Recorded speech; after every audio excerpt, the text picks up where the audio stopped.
Sí. Bueno, realmente es un gusto compartir esta experiencia de los manglares. Realmente casi muy pocas, bueno, actualmente me conocen en los manglares, pero eh, casi nadie me relaciona con las mariposas y con las orquídeas, pero en realidad yo empecé eh, a estudiar biología después de estudiar turismo y una relación especial con las mariposas porque odio las orugas. Y bueno, pues trabajé en el jardín botánico, en el lepidoptario, que ahora estamos retomándolo. Y bueno, y también con las orquídeas, ¿no? Con las exposiciones. Incluso recuerdo que una vez hice un educacional de los manglares en una exposición de orquídeas. Y bueno, les cuento esto porque realmente el parque histórico fue la primera restauración de manglares del Ecuador. Y a esta conferencia la he llamado una restauración en los manglares del Ecuador, una visión histórica, presente y futura. Porque siempre tenemos que, para hablar de lo actual, es importante ver un poquito hacia atrás, ¿no? Y realmente perdón, eh, a veces nos olvidamos de esta visión de el uso que tuvieron los manglares en las culturas costeñas, y normalmente a veces no relacionamos esto, pero hay un libro que, bueno, más adelante les mostraré la portada, que es donde yo la primera vez que lo leí me impactó mucho, porque habla a mucho nivel de detalle de los manglares, pero desde el punto de vista vivencial. Y esto realmente pocos conocemos cómo las culturas de la costa fueron recolectores, los chonos, por ejemplo, casi nadie habla de los chonos, pero ellos eran se los conoce como los guerreros del manglar, que eran esta cultura realmente de donde venimos todos, ¿no? Porque bueno, son los arqueólogos que posteriormente le dan los nombres de las culturas como las conocemos hoy, como Milagro Quevedo, porque las encontraron allí, pero hay esta relación histórica de las culturas en cuanto al uso ancestral que tuvo el manglar. Y en cuanto a una visión presente, conocer un poco las estrategias de conservación de las leyes que hay en el Ecuador, del PAN Manglares, de la investigación, de los congresos, y hacia el futuro, qué podemos hacer por los manglares y qué estamos haciendo. Eh, Sobre todo, bueno, en la universidad tenemos un programa de conservación de la biodiversidad del manglar del 2020 al coral, del 2021 al 2050, con una visión del manejo integrado de cuencas. Y bueno, he puesto estos manglares de aquí porque también son muy poco conocidos. Existen en Esmeraldas y en Manabí esta especie de manglares que se conocen como peliciera, porque hasta ahora donde se conoce la restauración en el Ecuador y también en América se hace solamente con siembra de especies del género Rhizopora. Pero ¿cómo se reproducen los demás manglares? Bueno, pues a veces he visto algunos viveros de mangle blanco, de mangle negro, pero hasta allí. Y bueno, solamente en Manabí conozco una experiencia en La Ulián, donde están reproduciendo este manglar, que es una de las especies que está en peligro crítico de extinción, que es el Peliciera rhizophoriae, y solamente en Ecuador lo tenemos en Esmeraldas y el norte de Manabí, en el estuario del río Ojimíes. En este mapa podemos ver cómo son los manglares del Ecuador, a pesar de que somos un país tan pequeño, pero tenemos que tener presente esto. Biogeográficamente, el Ecuador es como un gran ecotono, porque está en medio de dos países que tienen ecosistemas extremos, especialmente en la costa ecuatoriana. Porque al norte limitamos con la región del Chocó de Colombia, que es considerada una de las zonas más húmedas del mundo, donde la precipitación en algunos lugares del Chocó y además al norte de Colombia sobrepasa los 12.000 milímetros de lluvia. para que tengamos una idea, aquí en Guayaquil tenemos 1000 milímetros de lluvia en promedio en la época de lluvia, y como ven, con 2 horas de lluvia podemos inundarnos. Así que imagínense en estos sitios que llueve 12.000, incluso hay registros de 14.000 milímetros de lluvia por año. Entonces, por eso se considera como una de las regiones más lluviosas y también más húmedas. Y esta es la razón por la que los manglares en Esmeraldas son tan distintos. Se consideran también los más altos del planeta, con registros de hasta 64 metros de altura. Entonces, este es uno de los estuarios más importantes de Ecuador, también por la diversidad de manglares. Ninguna otra parte del Ecuador tiene tanta cantidad de especies diferentes de manglares que la reserva Cayapas-Mataje, ¿no? Aquí están prácticamente todos los que se han registrado por Ecuador, que son alrededor de 14. Y luego, más al sur de Esmeraldas, tenemos el estuario del río Esmeraldas, que es de una belleza singular, ¿no? El color del agua, del río Esmeraldas mismo es impresionante, pero ya tiene el problema de la ciudad.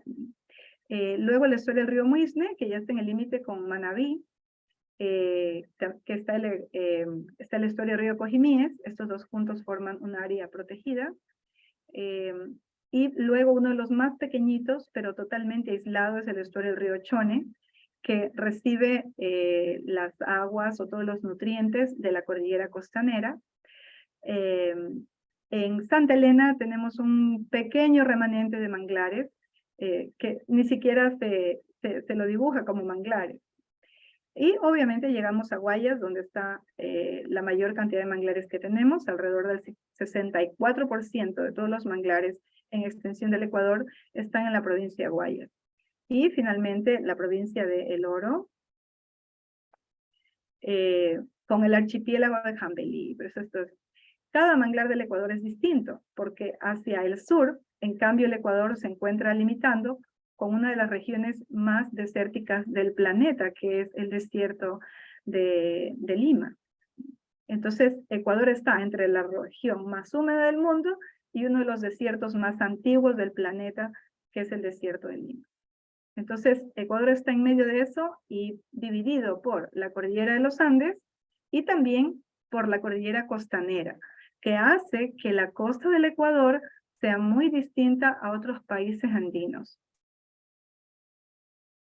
Y también otra cosa interesante es los pueblos y nacionalidades que están en Ecuador, 14 nacionalidades, de las cuales en la costa están parte, los Agua, los Chachi, los Sépera y los Sáchiras. Y 18 pueblos, de los cuales tienen esos territorios en la costa, los huancavilcas, los manteños y los afroecuatorianos.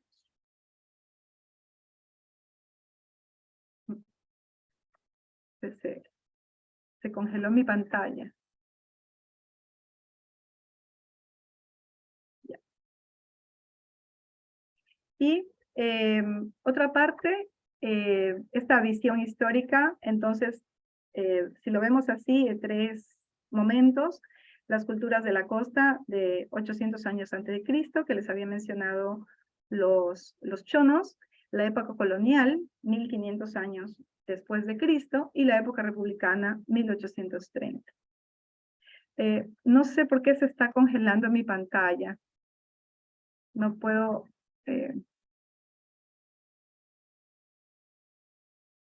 no puedo pasar. Tal vez si prueba volviendo a compartir.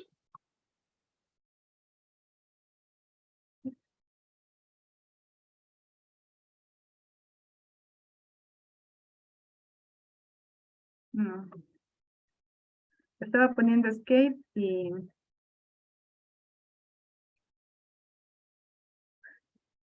sé qué le pasó.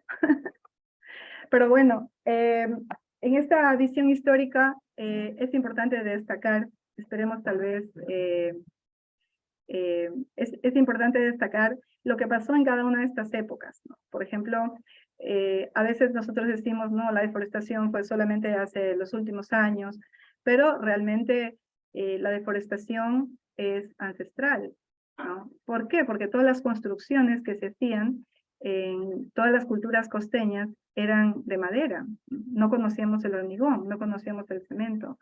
Entonces, todas estas poblaciones que no eran tan pequeñas como pensamos, realmente vivían de la madera y también de la combustión que tenían. Entonces, desde allí ya hay un cambio significativo.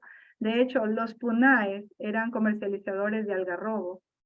Por ejemplo, en Perú hay una zona que se conoce como el algarrobal, y la gente ha pensado que es que así es el ecosistema, pero no, realmente todo el bosque fue deforestado, todas las maderas del bosque seco fueron explotadas de manera ancestral, al punto que los únicos sobrevivientes son los algarrobos. Entonces, no es pensable que haya un monocultivo de manera natural. Pero a veces nos olvidamos de estos aspectos y obviamente en la época de la colonia la explotación o la deforestación fue también mucho mayor por todo lo que, toda la cantidad de madera que se extraía. Y obviamente a veces decimos que no había tiempo para eh, qué tipos de restauración se han conocido, ¿no? Y ancestralmente, cuando nosotros preguntamos a la gente de las comunidades de manglares, realmente no ha habido prácticas de restauración, ¿sí? Entonces, ya luego cuando venimos a la época republicana, obviamente se le da prioridad a la colonización de las ciudades. Solamente si tal vez algunos de ustedes recuerdan cómo se colonizó la Amazonía. Entonces, el Ecuador tenía un programa a través del IERAC que las personas podían, para poder hacerse dueñas del terreno, tenían que deforestar, ¿no? Y también en los manglares pasó eso, y sigue pasando, ¿no? A veces pensamos que ya solo pasó, no, pero sigue pasando. Una de las principales formas de deforestación es los asentamientos de las ciudades. Y a veces tenemos más en nuestra cabeza que los manglares se han destruido por la industria camaronera, que es verdad. Gran porcentaje de los manglares destruidos están sobre camaroneras, pero también sobre ciudades. Guayaquil, estamos hablando, claro, no hay comparación en cuanto a la extensión, ¿no? Pero Guayaquil tiene alrededor del 60, entre el 60 y 70% construido sobre manglar, y por eso también somos considerados la cuarta ciudad más inundable del planeta, porque vivimos sobre manglares. Entonces, cuando se habla de restauración, ¿sí? A ver, voy a intentar otra vez. Ahí.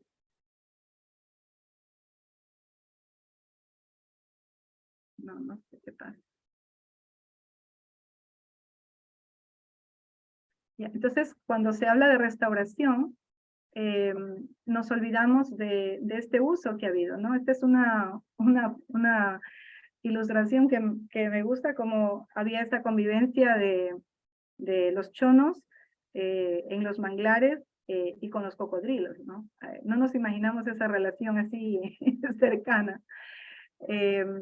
Pero aquí también lo que les contaba de la época colonial, cómo hasta el día de hoy conocemos, hay fiestas que se celebran, eh, por ejemplo, el cacique Tumbalá, que es de la isla Puná, ¿no? Los punaes, los chonos, los huancavilcas, y toda esta forma de vida que fue asentada siempre sobre el agua, sobre los manglares, ¿no? Entonces, a veces, como les decía, ya en la época republicana, que les contaba, eh, la madera fue una de las formas de deforestación, pero la restauración no es ancestral, ¿no? No hay formas de restauración. El ser humano fue sobre la naturaleza, y este es uno de los libros que les mencionaba, Don Goyo, que es un libro que les recomiendo que lo lean, y donde yo he encontrado, solamente con la descripción del autor, sé a qué especie de manglar se está refiriendo, ¿no? Por la forma como lo describe. Y entonces, en esta época, aquí hay algunos datos interesantes. Por ejemplo, cómo hubo la destrucción masiva de los cocodrilos. Y la protección realmente fue relativamente reciente, ¿no? Miren que entre 1930 y 1950, a pesar de que ya existían algunas áreas protegidas en el Ecuador, sin embargo, las especies como tal, no. Y en el 2006 recién hay un acuerdo muy importante de protección de registro oficial para, digamos, para esta especie. Y al final el sector camaronero, que ocupa alrededor de 160.000 hectáreas, ¿no? Pero miren en esa fecha, ¿no? Actualmente se habla de más de 200.000 hectáreas de camarón que tiene el Ecuador, pero no significa que todas están sobre manglares. Entonces, en el presente vemos esto, la acuacultura, cuáles son como las principales cosas que han llevado a la deforestación. En los años 60, las ciudades, el turismo muchas veces se lo conoce como la industria sin chimenea, siempre se plantea el turismo como algo lindo, como una industria inofensiva, pero realmente el turismo mal planificado, como se hace en el Ecuador, les quiero poner un ejemplo puntual, justamente este fin de semana que estuvimos georreferenciando en Cojimíes, lo ofrecen como algo turístico en Esmeraldas. Todas estas construcciones de edificios que han hecho sobre la playa, ¿no? Porque nosotros no tenemos idea de lo que es el turismo de naturaleza. Pensamos que es poner un edificio en medio del bosque, eso es ecoturismo para nosotros. Y realmente el turismo es una industria que tiene cero planificación en el Ecuador respecto a la naturaleza, ¿no? Ahora mismo en Punta Carola, en Galápagos, quieren hacer un resort. Entonces, nunca pensamos en un turismo sostenible, nunca pensamos en un turismo de bienestar, pensamos en nuestro bienestar, pero no en el bienestar de la naturaleza. Y asimismo la agricultura, ¿no? Pensamos que, bueno, pues tenemos que comer y la agricultura es una industria que nosotros acusamos a los acuacultores de haber dañado 200.000 hectáreas de bosque, incluidos los manglares, pero ustedes nunca han visto que se acusa a los bananeros de tener 215.000 hectáreas de banano, que también son sobre bosques secos, que también son sobre bosques húmedos de la costa, y nadie les reclama por la pérdida de biodiversidad. Porque nos encantan los bananos, porque somos el país exportador de banano, y así mismo con el camarón. Entonces, como que a veces no tenemos esa justicia en cuanto a la visión de darle esta parte. Y por otro lado, también están las invasiones biológicas, que es uno de los mayores problemas que enfrentamos actualmente.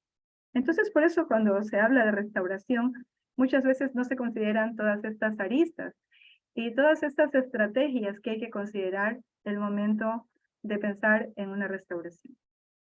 Y por otro lado, las estrategias que les había mencionado, están por un lado las leyes, están por otro lado, Ecuador es uno de los primeros países, o yo diría que el único, ahora que he estado en congresos de manglares, los cuales he promovido, se sorprenden de que nosotros entreguemos en custodia los manglares a las asociaciones de usuarios ancestrales.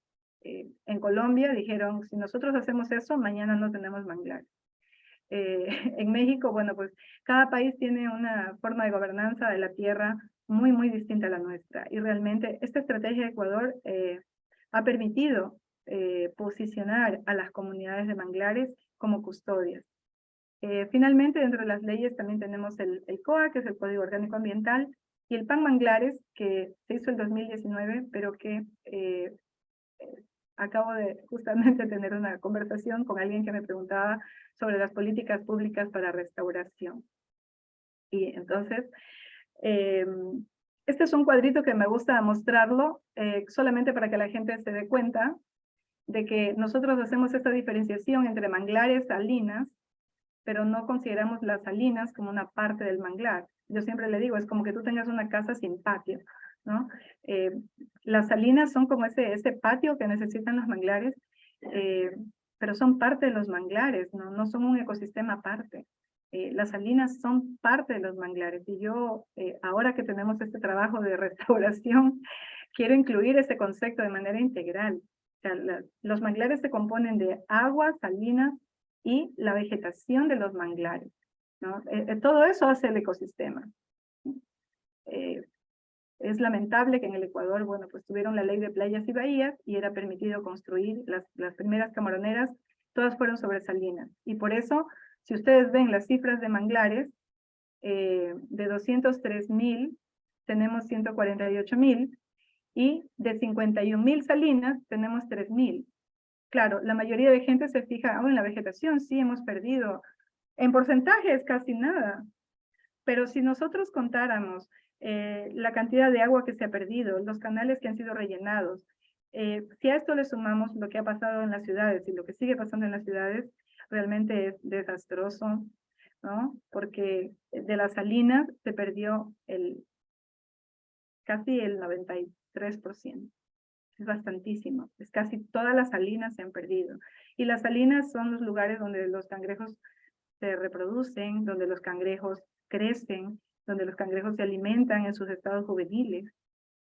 Entonces, sabemos muy poco de esta relación que tiene el manglar con las salinas, con los cuerpos de agua. No hay manglares, si no hay agua, no hay manglares.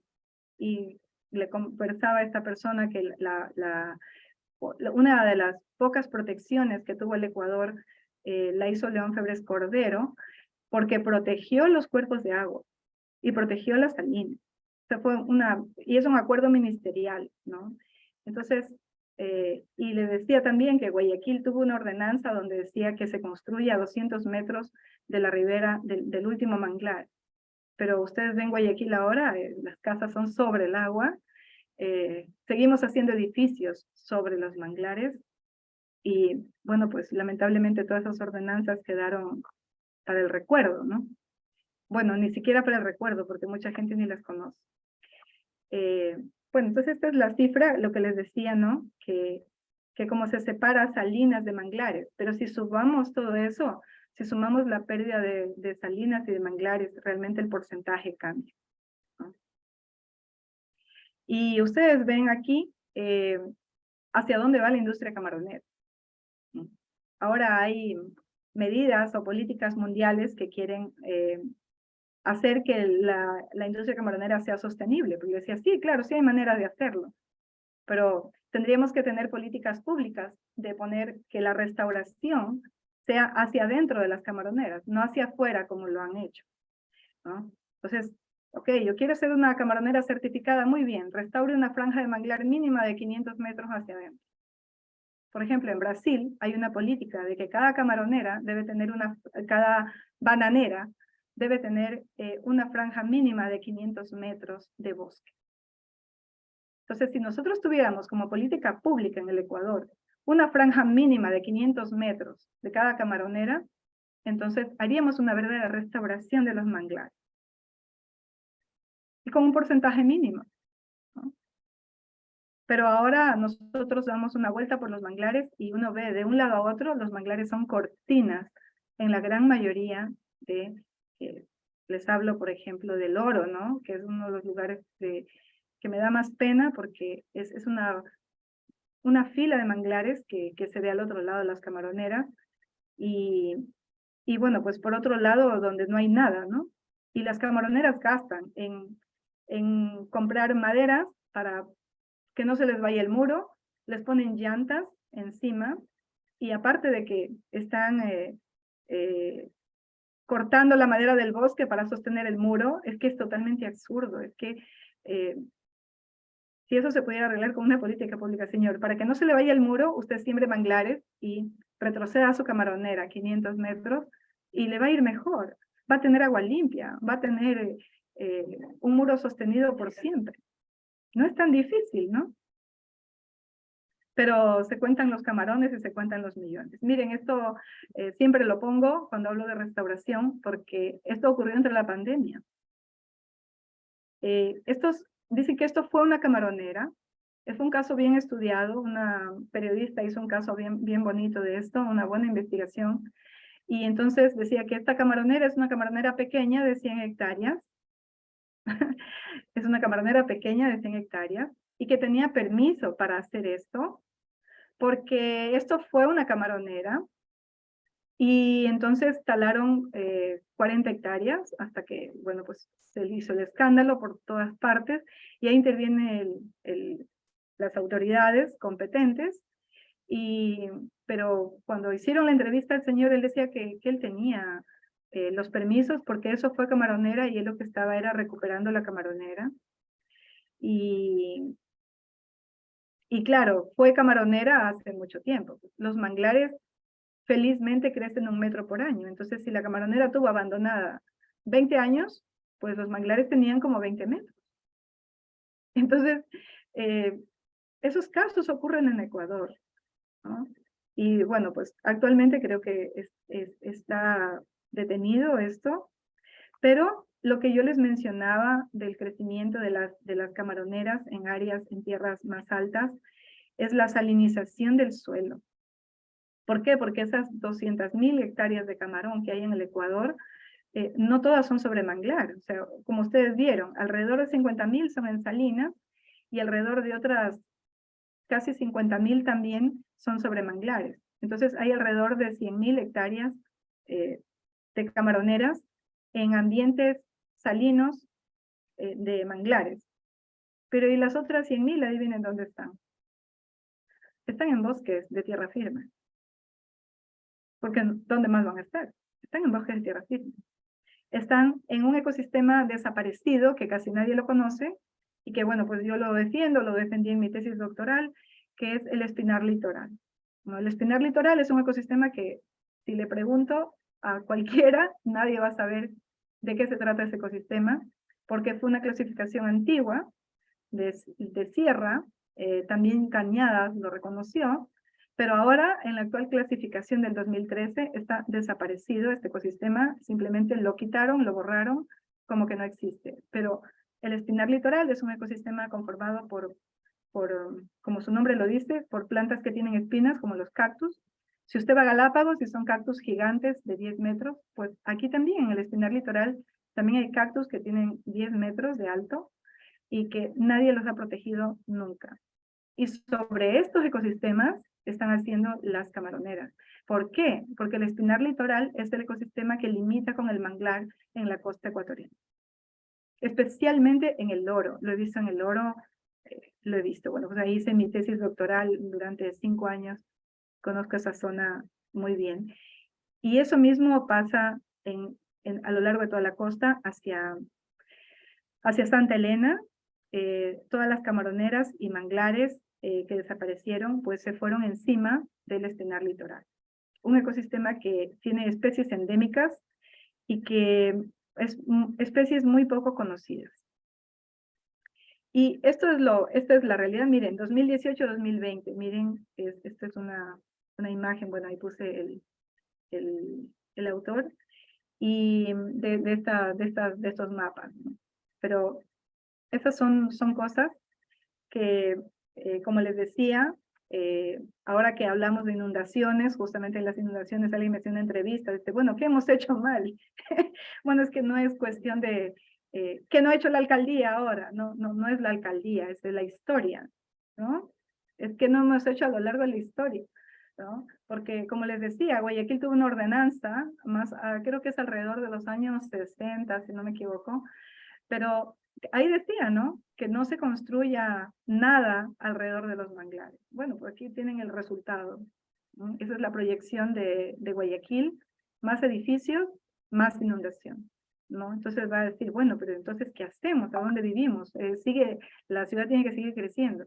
Es que sí hay lugares donde sí se pueden hacer edificios, pues, pero mientras más edificamos sobre los manglares, más inundables nos haremos, porque le estamos cortando el paso al agua, porque estamos rellenando los humedales, porque nos bajamos la montaña para rellenar los humedales.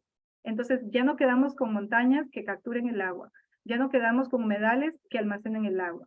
Ya le cortamos el paso con todo el pilotaje de los edificios, le cortamos el paso al agua. Entonces, ¿qué queda? Inundarnos más. Así de fácil. Y como ahora que se va a dragar, ¿no? Yo le decía, vemos el dragado como una solución, pero bueno, no he escuchado de estudios que se hayan hecho para saber cómo se van a afectar las especies, por ejemplo, ¿no? Nadie habla de eso, ¿no? Y la otra cosa es que también hay otras alternativas de las que se ha hablado mucho tiempo, que es la restauración de la franja de las riberas. ¿Por qué? Porque así mismo, ¿no? Todo está al borde. Entonces, también nos sedimentamos por los puentes. Sí, hay una sedimentación natural, pero hemos acelerado esa sedimentación con la construcción de los puentes, con la cero protección de las riberas de los ríos, la agricultura y todo va al borde, ¿no? Y por eso tenemos tan altos niveles de contaminación, porque no hay ninguna protección para los pesticidas de las bananeras, no hay nada de eso. Entonces, este es otro de los problemas. Esto rapidito les paso, ustedes pueden consultar las leyes. Entonces, el acuerdo ministerial de 1986, el 498 de León Febres Cordero, que les decía, que protegió 362.000 742 hectáreas, y entonces la gente piensa que tuvimos toda esa cantidad de manglares, pero no es en cuanto a vegetación. Pero no, lo que pasa es que él incluyó los ríos, incluyó los ramales, incluyó el agua en los manglares, para poder proteger, porque el manglar sin agua no existe. Entonces aquí ustedes pueden ver una cantidad de leyes que incluso una multa de $89.000 por cada hectárea de manglar, pero a ver, yo hasta ahora, en 23 años que tengo trabajando con manglares, nunca he visto una sanción o alguien que haya pagado eso para restaurar manglares, ¿no? O que la camaronera haya sido sancionada con retroceda y restaure la franja de manglar, como lo que les mencionaba. Y bueno, pues actualmente las cifras oficiales de manglar hablan de esto. Galápagos tiene poquita cantidad de manglares, pero bueno, pues están dentro de una de las áreas más protegidas. Pero aquí también viene un problema, y es que es la clasificación de lo que es manglar, ¿no? Yo en febrero estamos haciendo, en el proyecto que yo llevo en la UES, estamos haciendo la colecta de manglares de todo el país.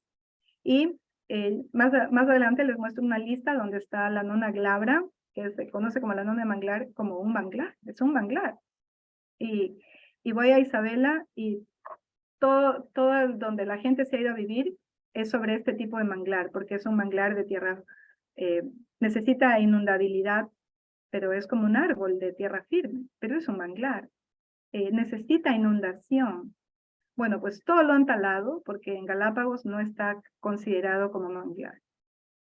Y entonces yo le decía a pero este es manglar, ¿por qué no? No, es que está ahí como cualquier otra planta, pero no, como no es manglar, tálenlo nomás. Y el municipio mismo da permiso para que construyan ciudadelas sobre estas formaciones de manglares. Y claro, están las otras especies alrededor, ¿no? Pero este de aquí, como no está catalogado como manglar, entonces tálenlo nomás. Y por eso es importante clasificar, por eso es importante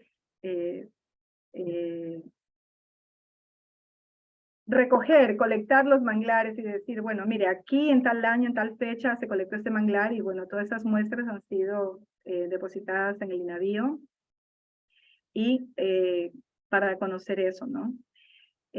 Otra forma que tiene el Ecuador de proteger los manglares es en el Sistema Nacional de Áreas Protegidas, pero si ustedes ven, realmente las áreas protegidas de la costa son sumamente distantes, y aquí es donde, y también hay como protecciones parciales, ¿no?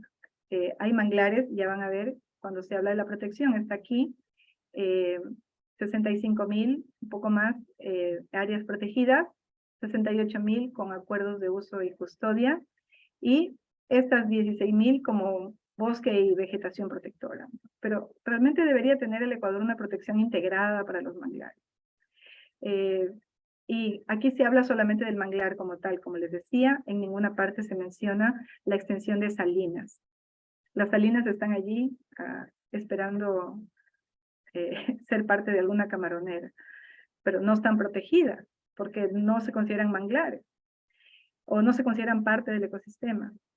Y esto fue el Plan Manglares, que tal vez algunos de ustedes lo habrán escuchado.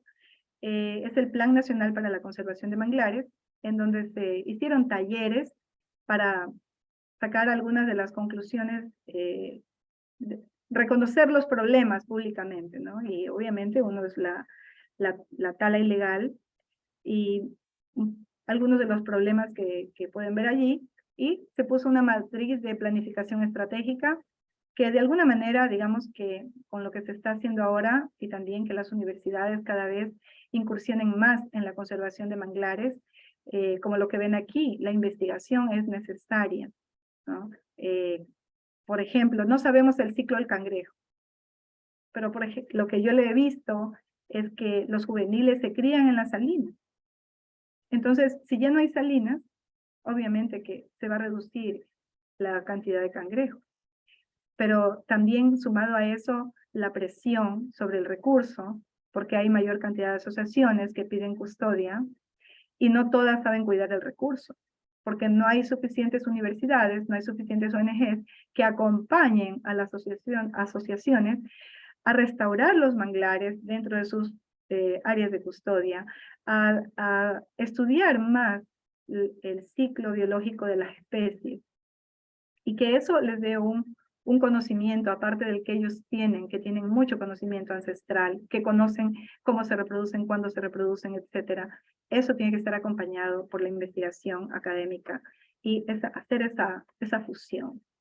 En la UES empezamos a trabajar con el manglar en el 2014. Yo trabajé mucho antes en el Parque Histórico, que fue la primera restauración de manglares del Ecuador, y allí empezamos a hacer la evaluación de esos manglares que habíamos sembrado antes en el Parque Histórico, y de ahí salieron algunas tesis, muchos trabajos de titulación, y luego, ya como docente investigadora de la UES, seguimos investigando el Parque Histórico por 2 años, y luego propusimos el proyecto Manglares del Ecuador, que fue reconocido en el ODS 15, en la premiación del Pacto Global en el 2020. Y ahora tenemos el programa de investigación de biodiversidad del manglar al coral 2021-2050, de los cuales, bueno, pues tienen, ya ven, hasta el 2050, para que desde donde ustedes están como profesionales se puedan ser parte de esta investigación. Y bueno, luego lo que hemos generado, porque como les decía, para restaurar no solamente es necesario sembrar plantitas, o como se ha hecho aquí en el Ecuador, ¿no? Recogen las semillas de rizófora, y esto ha pasado en América. Hay un investigador de México que dice, no es reforestar, sino rizoforizar, porque solo se siembra rizófora, y las demás especies de manglares no se conocen. Por eso también es importante los congresos, en donde aquí en el Ecuador, bueno, pues orgullosamente podemos decir que este Congreso Manglares de América lo creamos aquí y es del Ecuador. Ahora se va a hacer cada 3 años en un país diferente. En el 2022 ya se hizo en México, en Mérida, y se hizo algo muy importante, que es incluir a las comunidades, a las asociaciones en los congresos. ¿Por qué? Porque los congresos son siempre académicos. Pero el Congreso Manglares de América, una de las cosas que les llamó muchísimo la atención a ellos es que veían gente de la comunidad, y hubo un simposio exclusivamente para ellos que se llamó de etnobiología. Y en México replicamos eso, trabajamos, y el evento central del segundo Congreso Manglar de América fue un taller con todas las comunidades de México. Con ellos se hizo una declaratoria para que se haga algo parecido a lo que tenemos acá en el Ecuador, considerando las leyes y todos los derechos de territorio que tienen en México. Y ahora va a haber el Mundial de Manglares. No les puse aquí el logo, pero el Mundial de Manglares se va a hacer por primera vez en América, va a ser en Cartagena, Colombia, del 24 al 28. Y allí también me han invitado para que haga un taller como el que se hizo en México, y ojalá, bueno, vamos a ir con personas de las comunidades de Ecuador para que ellos cuenten su experiencia y tener un intercambio de experiencia desde los errores que se han cometido y de los aciertos que se han hecho en la restauración. Porque aquí las comunidades del manglar también rizoforizaron. También hicieron viveros de rizófora con el decreto 1391, que bueno, pues fue totalmente injusto y que se vendió como una solución para restaurar los manglares, pero en realidad ese decreto fue hecho para los camaroneros. O sea, alguien que tenía una camaronera ilegal rizoforizaba, y ya le aceptaban su camaronera de manera legal. Y no importa si había deforestado en Manabí, pero venía a sembrar manglares acá en las Bajerías, que era un lugar donde no se debía sembrar, porque esos son conchales, y también en muchos lugares se ha cerrado los esteros por sembrar en las Bajerías, porque lo que debían hacer los camaroneros es, ok, si me quiero legalizar, bueno, pues retrocedo 200 metros, 500 metros, y ahí es donde tienen que sembrar, ¿no? Pero ¿qué ocurrió? Que este decreto fue hecho para los camaroneros, para legalizar las camaroneras ilegales. Entonces muchos incluso sembraron bajerías, pero esos manglares nunca se establecieron, se los llevó la marea. Yo lo he visto en el estuario Río Cojimí. Sembraron miles de plantas y todas se las llevó la marea. Y bueno, para que no vean que todos, por eso siempre debemos tener esperanza, aprender de los errores que cometemos, y por eso es importante mirar hacia el futuro, ¿no? Y como les decía, y yo insisto mucho en esto, es cuánto hay que conocer los manglares para poder restaurarlos. En este proyecto de restauración que estamos llevando, lo primero que vamos a hacer es trabajar con ecología forense. Cuando dicen que hay que hacer un manual de restauración, a mí me asusta, porque yo hablo de un manual de restauración local. ¿Por qué? Porque hay que contar la experiencia de restauración en ese sitio. Yo podría contar ahora la experiencia de restauración en el Parque Histórico, hace 23 años. Pero lo que se va a hacer ahora tiene que ser acorde a cómo son los manglares en cada lugar. ¿Qué especies hay? Hay que empezar por ahí. ¿Qué especies hay? ¿Cómo se reproduce cada especie? ¿Qué conoce la comunidad? Hay que empoderar a la comunidad, porque hay que trabajar con la comunidad. Si no trabajas con la comunidad, créeme, no hay sostenibilidad. ¿Sí? La comunidad debe ser la primera empoderada del conocimiento para poderlo mantener en el tiempo, para poderlo hacerse parte de eso, de que sea su vida sea parte de eso, que esté ahí su vida. ¿Mm? Y le puse estas citas de aquí porque realmente en el Ecuador, históricamente, miren, en 1961, Acosta Solís, que bueno, pues ha sido considerado una persona conocedora de los manglares, pues solamente reconoce Rhizophyra mangle. Actualmente se reconocen 4 especies de mangle rojo en Ecuador. Entonces, cuando se siembran los propágulos de Rhizophyra, nadie sabe qué especie de mangle está sembrando. Simplemente dice, ¿qué está sembrando? Mangle rojo, punto. Pero realmente hay que diferenciar esas especies porque cada una tiene una preferencia distinta.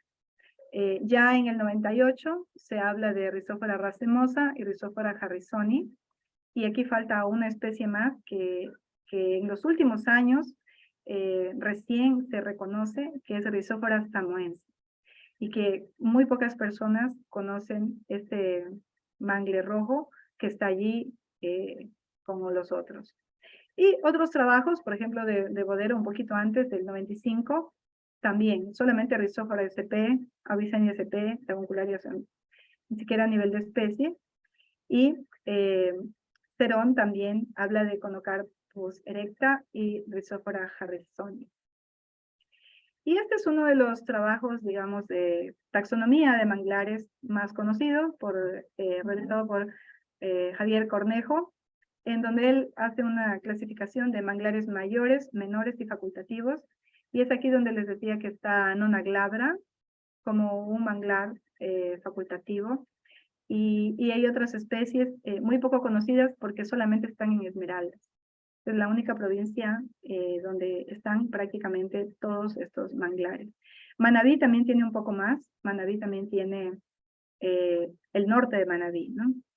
Manabí también tiene Rhizophyra samoensis. Hay localidades donde cuando hice esta recolección en el mes de agosto, que hicimos una gira desde Esmeraldas hasta El Oro, y terminamos en marzo en Galápagos colectando todos los manglares que hay. Todas las especies. En Manabí encontré muchos samoenses. Y luego, este es el programa que estamos llevando ahora en la universidad, y por este programa se han vinculado muchas universidades, como la Universidad de Texas, la Universidad de California, San Diego, con quienes estamos haciendo una investigación de los microorganismos del manglar, la Universidad de Stanford, con la que estamos haciendo investigación de gases de efecto invernadero, que por cierto van a venir en agosto, para continuar lo que ya hicimos en febrero, y también EDF, que es el Fondo de Defensa Ambiental de Estados Unidos, que ha contribuido con fondos para que podamos hacer esta investigación, que va a ser como contraparte, una investigación contraparte de la universidad en este proceso de restauración que estamos con el FIAS.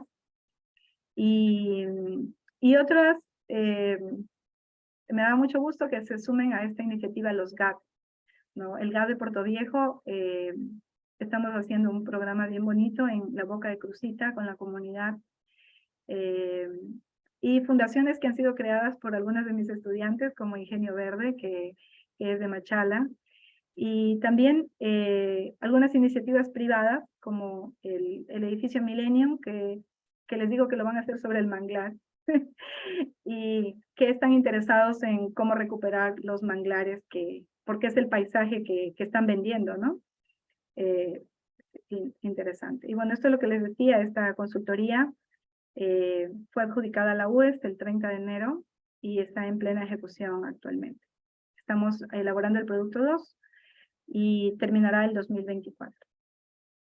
Así que ahí tenemos, después de 2 años, podremos hablar de toda esta experiencia de restauración, porque va a ser en las 4 provincias, en Esmeraldas, Manabí, Guayas y El Oro. Y en cada una de estas provincias hay que trabajar diferente. O sea, no hay una receta para restauración, pero sí hay un método de ecología forense de saber cómo fueron los manglares ahí antes, qué especies hay, qué conoce la comunidad, y con base a eso se va construyendo la forma de restaurar cada sitio. Así vamos a trabajar. Y finalmente les voy a presentar algunas de las especies de manglares que, por ejemplo, racemosa es este que tiene muchísimas flores y que se conoce como mangle rojo gateado, lo conocen muchas comunidades. Este es uno de los más conocidos, el Rhizophyra mangle, que se reconoce porque tiene poquitas flores en la zona terminal y normalmente van de 2 en 2. Y algunas comunidades lo conocen como mangle rojo colorado, porque ellos dicen que es uno de los más rojos. Y este es el que está más en Galápagos, y son manglares enanos por la salinidad, porque en Galápagos no hay ríos, no hay estuarios, entonces los manglares tienen que luchar mucho, perder mucha energía por la salinidad. Y esta es una belleza en Esmeraldas, tiene los manglares espectaculares, la reserva Cayapas Mataje. Esto es, los 2 más altos son así rectitos, Harrisoni, que es el mangle caballero. Y bueno, pues de ahí está Avicennia germinans, el mangle negro, que se conoce también como mangle salado, o palo salado también lo conocen algunas comunidades. el mangle blanco, Rhizopora racemosa. Este también casi nadie lo conoce como un manglar, pero se considera un manglar facultativo, Hibiscus tiliaceus, que se conoce como majagua, y por eso en Esmeralda se conoce como el majagual, porque hay este manglar, ¿no? Y este que es uno de mis favoritos, Peliciera rhizophora, mire qué belleza de flor, es el árbol que les presenté al inicio, que son así esos rectitos que están sobre el agua. Y este también, que es muy lindo, es familia del Guayacán, es Tabebuia palustris, es un manglar, no es tan grande, al menos yo no lo he visto tan grande, siempre lo veo en la orilla, de una forma arbustiva. Y este aquí, que es el fruto del mangle nato de Mora oleífera, que bueno, pues tuve la suerte de, estas son mis fotos todas, tuve la suerte de encontrarlo con frutos en el momento de la colecta. Y de ahí, bueno, es parte del trabajo que hacemos con los estudiantes.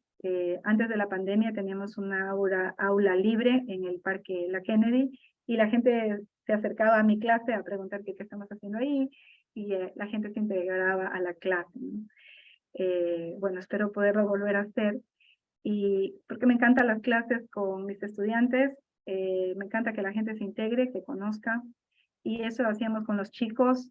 Teníamos estos, diferenciando los rizóforas, desde los propágulos, y también un proyecto que tiene una de mis alumnas justamente en el Parque La Kennedy, donde está el edificio Millennium, que son islas flotantes con balsa, probando la fitorremediación que tienen los manglares en el agua. Eso es un ensayo que está haciendo.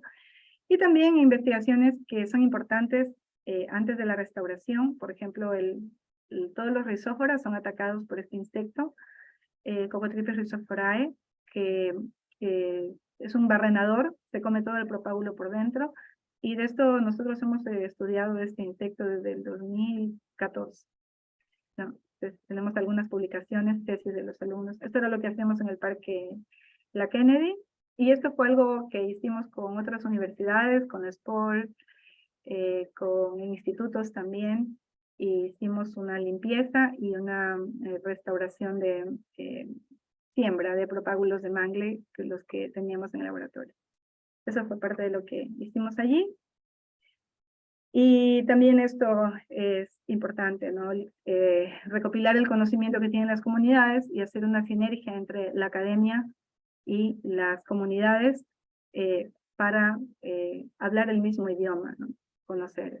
Eso, como ven allí, es necesario poner los propágulos en agua para que, si hay el insecto a los 3 días se va a ver que está allí, ¿no?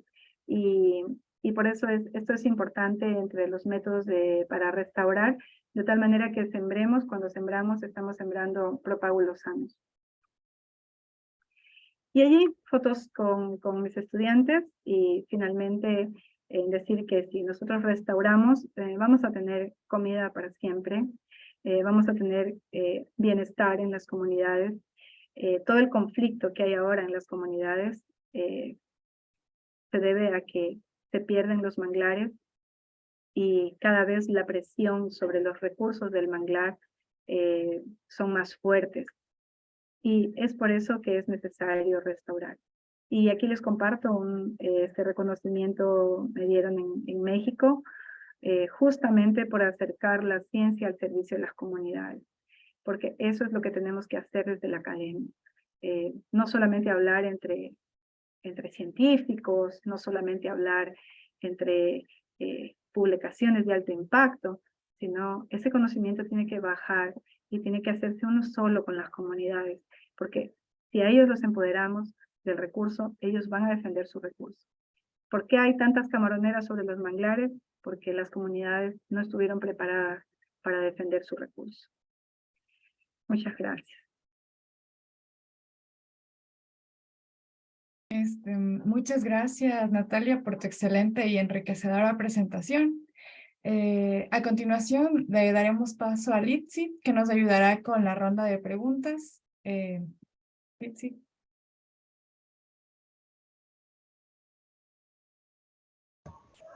Hola, buenas noches. Muchas gracias, doctora, por la presentación. Estuvo muy interesante y educativa. Ahora queremos preguntarle a los chicos en la audiencia, a los participantes, si alguna persona tiene alguna pregunta que quiera realizar en vivo para darle paso al micrófono, para que la doctora pueda contestarla. Pueden alzar la mano, o sea, la reacción, y les abrimos el micrófono para que puedan realizar su pregunta en vivo. O a través del chat también, y los estamos leyendo. Sí, justamente, Lipsy, hay una pregunta en el chat. Dos, de hecho, no sé si las lees. Sí, sí. Ya. Entonces, doctora, le hago la primera pregunta. Nos preguntan aquí primero cómo va a funcionar el Mundial de Manglares. Ah, ya. Bueno, ya están abiertos, ya se puede hacer el pago en línea, si se quieren inscribir. Si desean, les puedo compartir el link. Si quieren asistir como participantes. Ya, bueno, pues esto fue desde el año, realmente iba a ser en el 2022 este mundial, y se postergó por la pandemia. Y bueno, pues ya se cerraron las inscripciones para participar con pósteres o con charlas, pero como asistente se puede inscribir. Hay un link, ustedes pueden buscar, se llama MM6, son 3 M, 6, porque es Mangrove Macroventos Management. Y los 5 se han realizado en Asia y en África, y este es el primero, como les dije, que se realiza en América, y es en Cartagena. Así que ojalá que puedan ir. Les decía que les puedo compartir el link. Si me dan un ratito lo busco y se los dejo en el chat, o no sé, Steffi, si después yo les puedo dar a ustedes para que lo difundan. Claro, Sí, sin claro, problema. doctora. Ya. Muchas gracias, doctora. Ahora tenemos otra pregunta respecto a las salinas. Nos preguntan si existen estudios de la fauna asociada a estos lugares. No. Y esa es una gran falencia, ¿no? Porque, bueno, imagínense que ni siquiera hay, a ver, vivimos del cangrejo ancestralmente, y pueden creer que no hay ningún estudio del ciclo del cangrejo. El primero lo está haciendo una colega del SPOL, que ya ha hecho digamos, la primera parte, ¿no? Nosotros hicimos un pequeño ensayo en la UES para ver los huevos. El INP, bueno, ahora se llama IPAP, también hizo un estudio así como para ver pesar la masa de los huevos de las hembras, pero hasta allí, o sea, no conocemos más. Alguna vez me dijeron que en Perú ya saben, ya han hecho el ciclo, pero realmente no, yo no he encontrado así el ciclo reproductivo del cangrejo, ¿no? Pero lo que comentaba era lo que yo he visto, ¿no? Ahora justamente que vamos a restaurar un área salina en El Oro, es uno de los sitios que vamos a restaurar. Pero no es que vamos a sembrar manglares en las salinas, las salinas hay que restaurarlas en cuanto al flujo del agua, ¿no? Y entonces, ¿por qué? Porque, bueno, pues allí, a lo que se llena el agua, en las salinas se quedan todos los nutrientes, y ahí vienen las aves, y hay toda esta interacción. Pero no hay ningún estudio de esto. No hay estudios como no hay estudio del ciclo del cangrejo, entonces no se sabe dónde crece el cangrejo, dónde están. Yo le digo porque los he visto, ¿no? Alguien me decía, pero ¿qué vas a hacer en esta área? Le digo, mire, está lleno de vida. Y no solamente hay el cangrejo rojo que comemos, también hay el Crassus, que es un cangrejo rojito del manglar, que bueno, no es comercial, no se come, pero es parte de la fauna del manglar. Entonces, si aquí hay muchos estudiantes, ya saben qué hacer en sus tesis. En las salinas, en la fauna de las áreas salinas. De las pocas que quedan, chicos, de las pocas que quedan. O sea, hay poquitas en Puná, está dentro de un área de custodia del área de Campo Alegre, la de Arenillas, que es una de las que vamos a restaurar, y en la Reserva Ecológica Arenillas hay otras áreas de salinas que, bueno, nosotros hemos hecho algunos estudios de carbono del suelo, pero sería interesantísimo estudiar toda la fauna asociada de las salinas. Muchas gracias, doctora. Ya vieron, chicos, hay muchos temas para tesis, un montón. Bastantísimo. Ahora tenemos otra pregunta. Nos preguntan si se tiene conocimiento del tipo de manglares que había antes en Puerto Santana. En Puerto Santana, aquí en Guayaquil. Sí, me parece. La mejor manera de saber lo que había es que todavía hay remanentes de manglar ahí. Si ustedes se van, ¿dónde era que estábamos el otro día? Han dejado así como un pequeño espacito y ahí hay manglares, ¿no? Entonces ahí todavía hay vestigios de los manglares que hubo, pero básicamente el mangle que está allí es un Rhizophyra racemosa. Y saben que Guayaquil, dentro de sus manglares urbanos, tiene mucho mangle caballero. Por ejemplo, si ustedes se van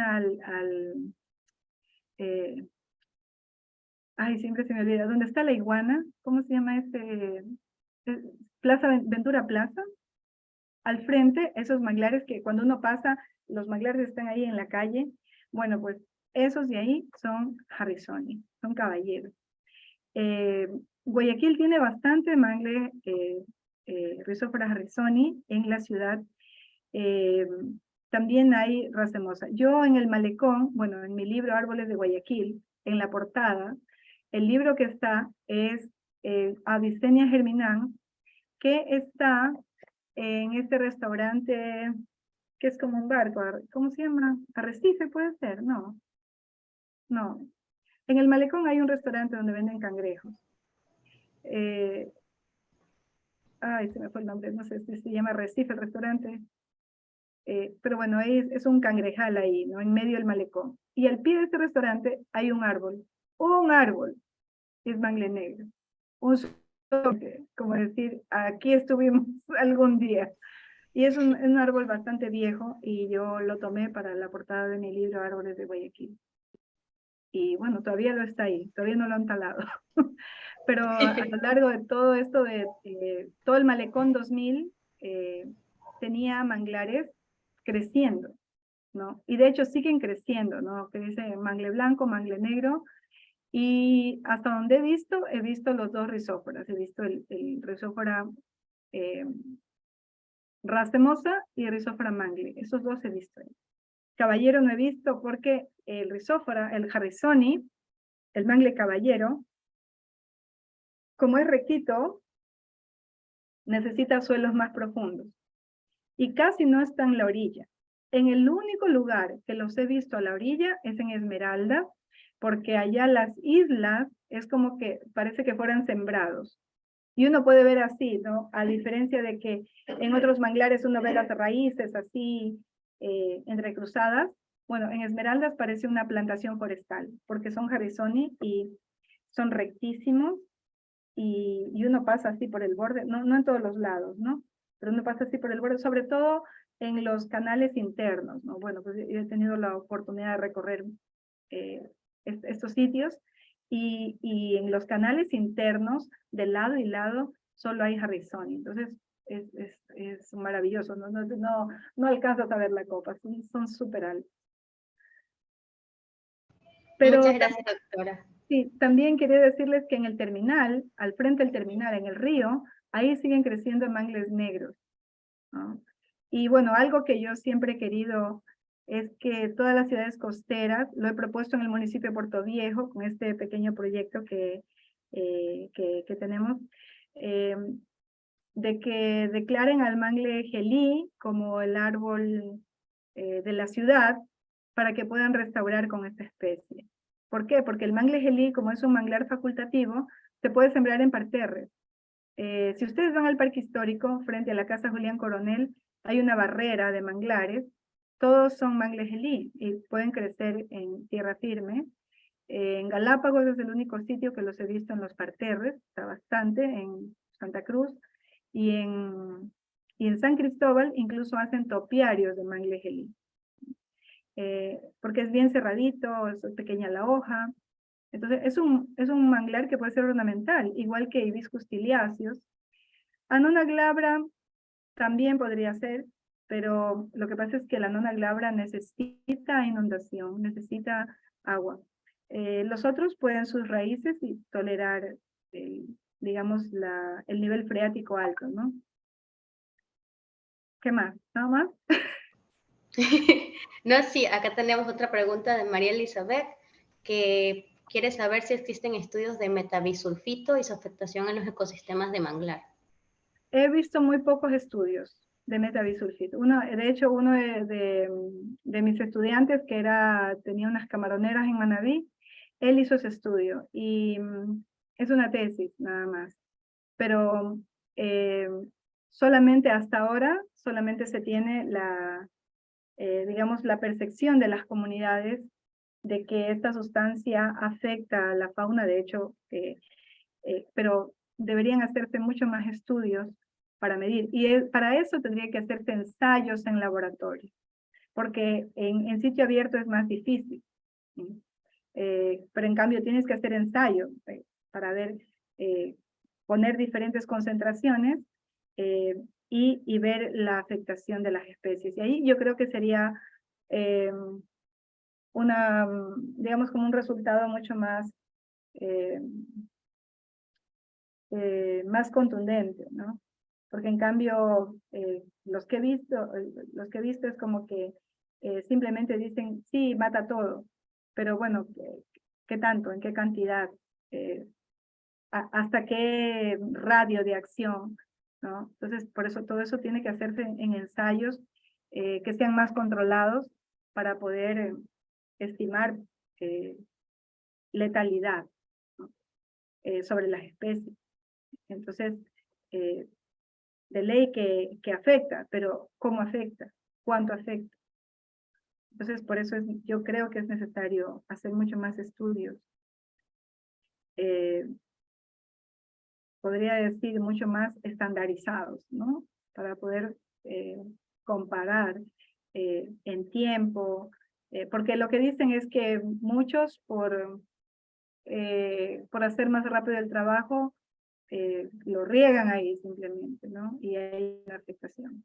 Pero a pesar de que pueden haber controles y todo eso, pero estudios no conozco, ¿no? Supe que este estudiante lo hizo, pero es una tesis muy puntual, pero deben haber. Y si no hay, pues ya saben, hay que hacerlo. Muchas gracias, doctora. María Elizabeth, tu próxima tesis. Aquí la felicitan, doctora, que muy buena su presentación. Todos los chicos están súper encantados, que es una pro. Y tenemos otra pregunta de Zambrano. Él dice que en el 2017 el Ministerio del Ambiente colocó 40 islas flotantes sobre el estero, Palanqueado. Ajá.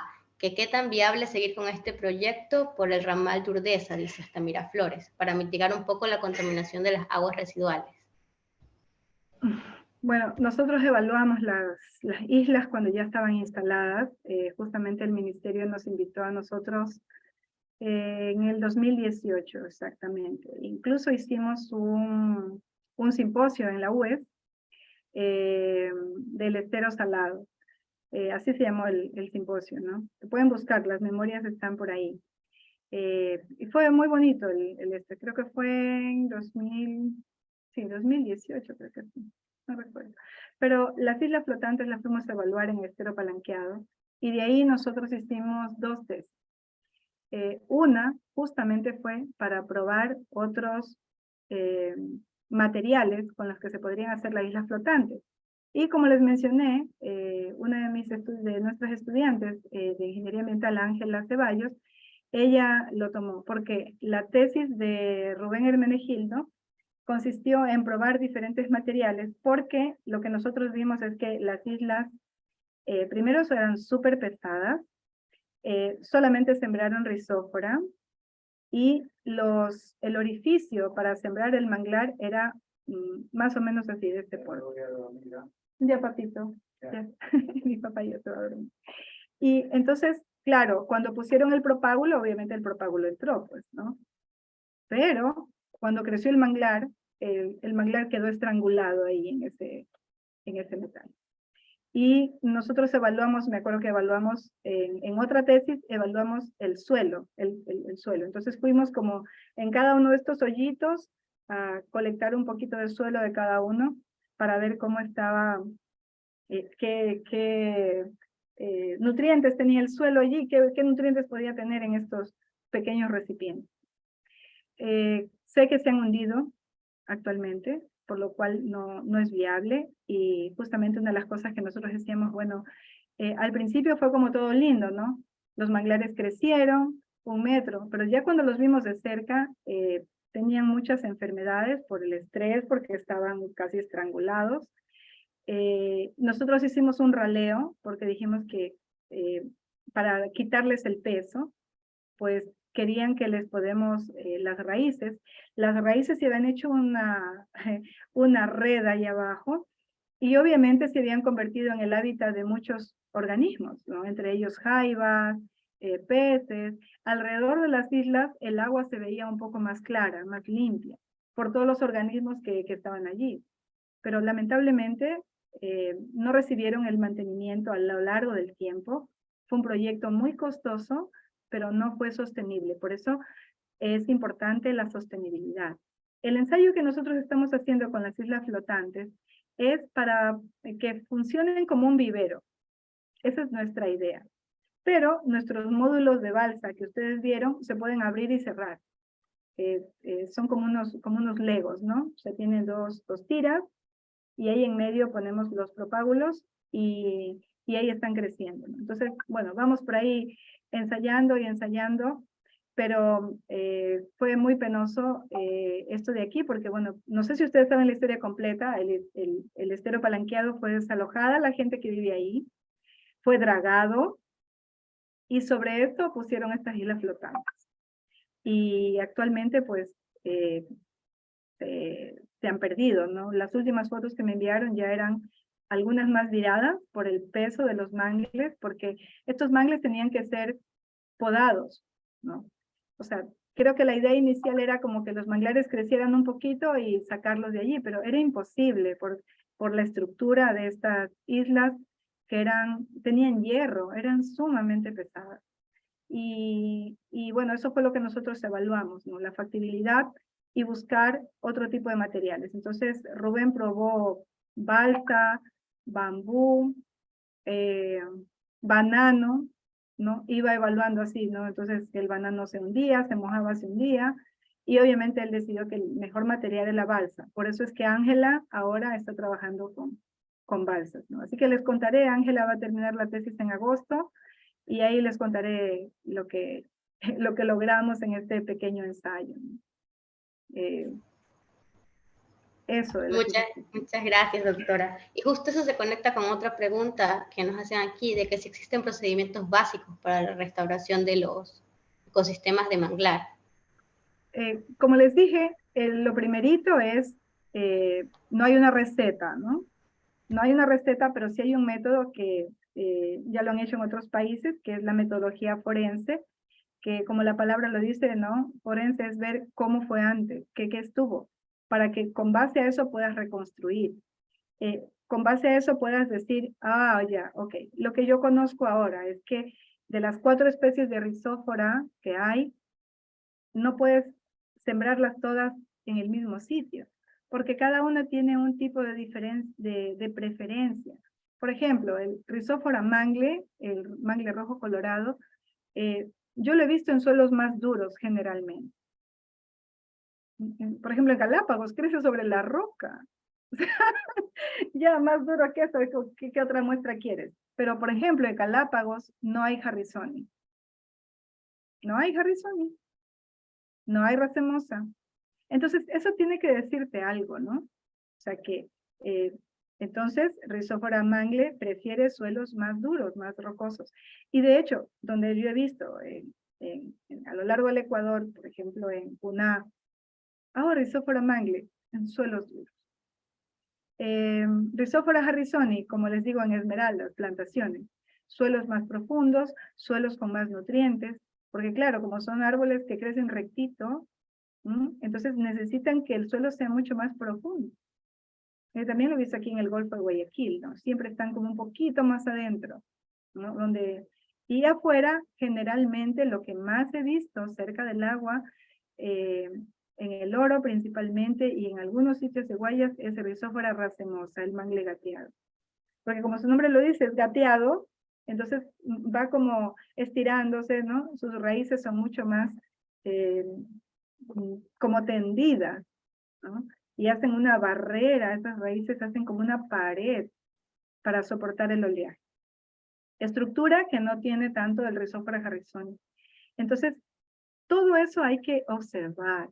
¿Qué te dicen los manuales de restauración de otros países, de otros continentes? Que tienes que observar, que tienes que aprender de la comunidad también. El conocimiento de la comunidad es muy valioso. Tienes que ver ese estudio ecológico que tú puedes hacer del suelo, del agua, del flujo del agua, ¿no? Es vital, el flujo y el reflujo del agua del manglar. El suelo, los nutrientes que tiene el suelo, las plantas acompañantes del manglar. Nosotros estamos haciendo un ensayo en Isla del Amor, que lo hicimos este fin de semana, basado en lo que yo he visto, ¿no? Yo he visto que en algunos lugares crecen plantas hierbas, como la verdolaga, ¿no? Que son saladitas, que toleran mucha salinidad, y en medio de estas plantitas crecen los manglares. O sea, como una planta nodriza, como una planta, sí, nodriza es el nombre, ¿no? ¿Por qué? Porque protege la semilla del oleaje, está allí en medio de las raíces de la otra. Y como estas plantas son herbáceas, mueren sus raíces, mueren sus hojitas, y entonces todo eso se va convirtiendo en nutrientes para los manglecitos. Y están en suelos un poco arenosos, un poco con muy poca materia orgánica, pero ahí están creciendo. Entonces, eso tiene que ser algo. O sea, la naturaleza mismo te va enseñando. Pero por eso hay que estar dispuesto a aprender, a ver, a observar. Eso es ahorita yo no voy a decir, claro, tengo que decir de manera general, ecología forense, tengo que ver qué especies hay y también aprender cómo se reproduce cada especie. Porque tengo que ver qué especies se están estableciendo de manera natural y seguir ese patrón. Entonces, por eso no hay, vamos a hacer unos manuales de restauración local, o sea, basados en la experiencia de restauración que salga de ese sitio. Claro, hay un manual de restauración de México, hay un manual de restauración de Colombia. Creo que aquí en Ecuador, alguna vez vi en el periódico que la SPOL quería hacer un manual de restauración del Ecuador. Personalmente creo que pueden hablarse de estas cosas generales, o puedo hablar de la restauración del parque histórico, que ya está hecha, pero hace 23 años, pero no puedo replicar lo del parque histórico en Esmeralda. O en la isla Santay. Son condiciones distintas. Entonces, hay como la base, pero, bueno, es como el agua, ¿no? El agua sirve para todo. Pero asimismo, los métodos de restauración tienen que adaptarse al sitio. Muchas gracias, doctora. Muchas gracias por responder a las inquietudes, por su tiempo. Hemos aprendido muchísimo. Hemos sacado nuevos temas para tesis. Así que muchas gracias. Ahora le damos paso a Steffi. Doctora, muchísimas gracias. Una vez más, hemos estado agradeciéndole constantemente. Creo que sus conocimientos y su tiempo en este webinar han sido de gran importancia para todos los asistentes. En este momento me gustaría pedir a todos los participantes que enciendan sus cámaras para tomarnos una foto del recuerdo de este evento.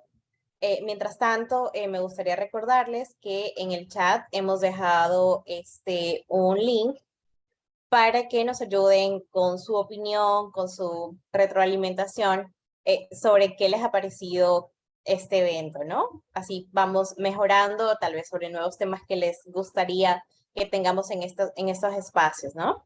Y bueno, una pregunta que quedó por ahí que en lo personal hasta que van encendiendo sus cámaras, que me gustaría también hacerle a la doctora y que a mí también me interesa muchísimo, es de María Elizabeth Cuenca. Ella le gustaría participar en la restauración de arenillas.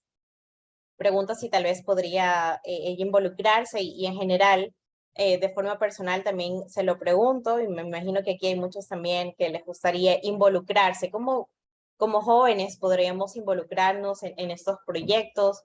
Tal vez usted conoce de algunas iniciativas en las que podamos tener este acceso quizás a ser parte de estos proyectos. Bueno, yo creo que los que estamos en Guayaquil, la restauración va a ser en Santay, y como vamos a trabajar con la comunidad, bueno, yo di una charla en Santay justamente a un club que tiene la SPOL, unos chicos de un club que tiene la SPOL.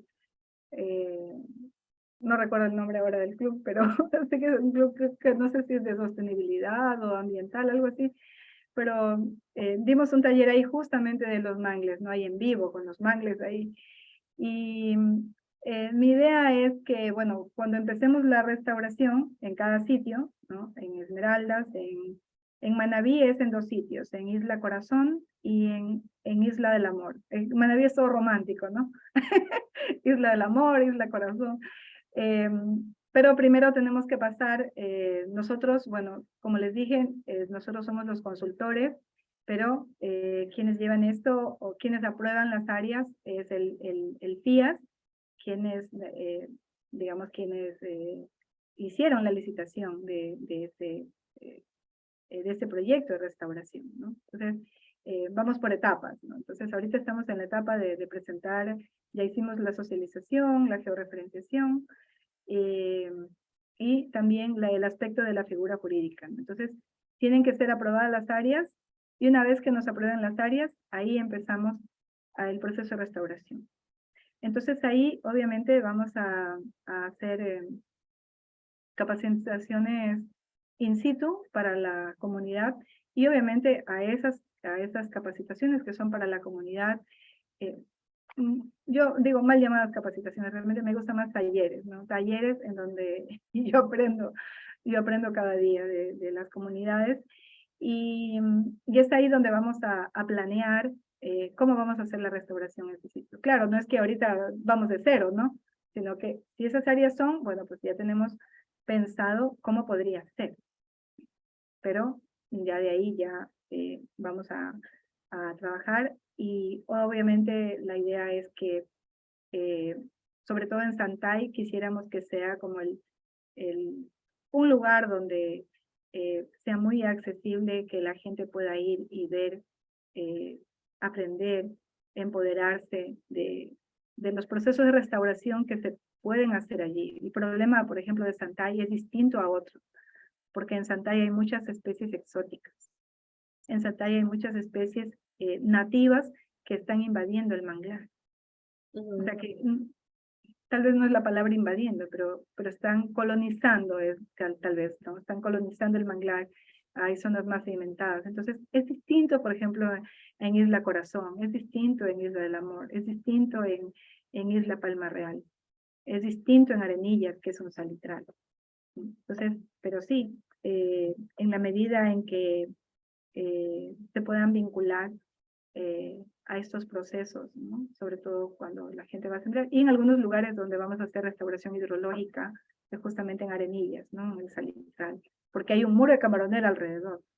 Entonces, claro que sí. Ojalá todos estemos hablando de restauración. Sería lo ideal.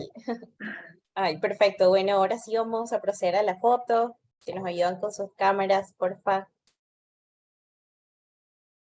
Súper. Y sonríen. Con su mejor sonrisa. Ok. Diga manglares. Manglares, mis manglares. Perfecto. Doctora, no me queda más que agradecerle infinitamente de parte de todos quienes hacemos SOA y de todos los participantes, hablo en general, por su tiempo, por sus conocimientos súper valiosos para compartir en esos espacios. para empoderarnos del conocimiento. Gracias por su espíritu altruista de compartir con nosotros en esta noche. Bueno, esperamos tener en una próxima ocasión a todos los asistentes que nos sigan acompañando en esos espacios de discusión de manglares y quizás de próximos temas que tendremos gracias a sus recomendaciones. Y nada, muchísimas gracias. Será hasta una próxima ocasión. Que tengan una buena noche. Encantada, a la orden. Gracias. Gracias. Hasta luego. Chao. Hasta luego.